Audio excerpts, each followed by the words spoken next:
মানুষকে দুইটা হালতে মাবুদের সামনে হাজির করা হবে। কিছু মানুষ অত্যন্ত দীপ্ত চেহারায় আল্লাহ তাআলার সামনে বিনয়ের সাথে দাঁড়াবে। আল্লাহ তার মহব্বতের দৃষ্টি দিয়ে তাদের দিকে তাকাবেন, মাগফিরাতের দৃষ্টি দিয়ে তাদেরকে কবুল করবেন এবং তার রহমত দিয়ে সিক্ত করে ডানে সামনে আল্লাহ তাআলার নূর দিয়ে তাদেরকে জান্নাতের পথে যাওয়ার হুকুম করে দেবেন। আরেকজন মানুষ অপমানিত, অপদস্থ হয়ে, লাঞ্ছিত হয়ে, গ্রেফতার হয়ে, টেনে হিচড়ে তাদেরকে হাঁটু গাড়া অবস্থায় আল্লাহর সামনে এনে ফেলে দেওয়া হবে।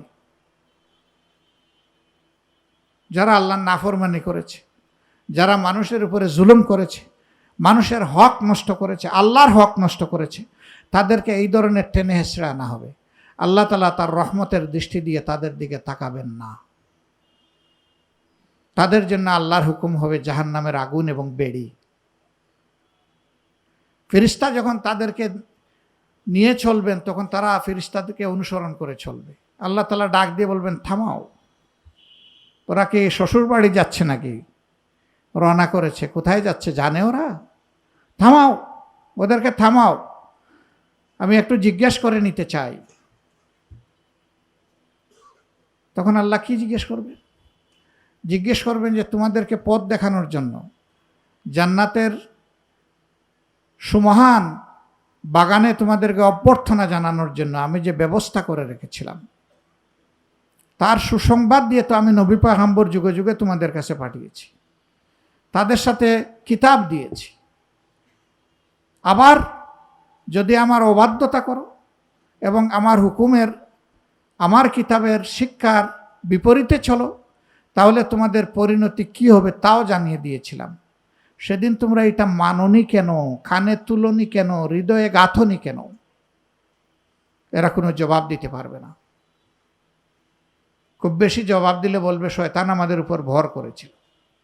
তো শয়তান তোমার উপর ভর করবে এটাও তো তোমাকে বলে দিয়েছিলাম, তো তুমি সাবধান হওনি কেন? ঠিক আছে, অসাবধানতাবশত করে ফেলেছ, তুমি তওবা করোনি কেন? খালেস দিলে কি জবাব দিবে আল্লাহর বান্দা? এই জন্যে দুনিয়াকে সংশোধন করার আগে আসুন নিজের ঠিকানাটা আগে ঠিক করে নিই, আল্লাহকে ঠিকমতো ভয় করি। এই জন্যই তো আল্লাহ এত তাগিদ দিয়েছেন, ওয়াত্তাকুল্লাহ হাক্কা তুকাতিহি ওয়ালা তামুতুন্না ইল্লা ওয়া আনতুম মুসলিমুন।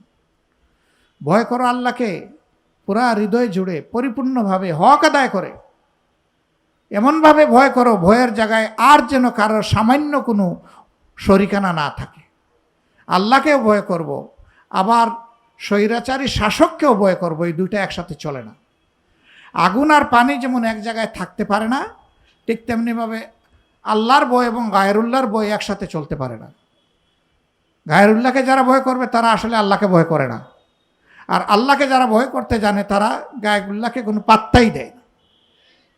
বলে যে জীবন আল্লাহর দান, কি করবা তুমি? আমাকে খুন করবা, এতটুকু, এর বেশি তো তুমি আমাকে কিছু করতে পারবো না। তো সেই খুন যদি আমার আল্লাহর জন্য হয়, আমি নিঃসন্দেহে সৌভাগ্যবান শহীদ হব। আমি তো শাহাদতের তামান্না অন্তরে পোষণ করি, এই আকাঙ্ক্ষাই তো মুমিনের আকাঙ্ক্ষা। আল্লাহ তাআলার কাছে আল্লাহ রসুল কি শাহাদতের তামান্না রাখতেন না? হযরতে আবু বকর রাখতেন না?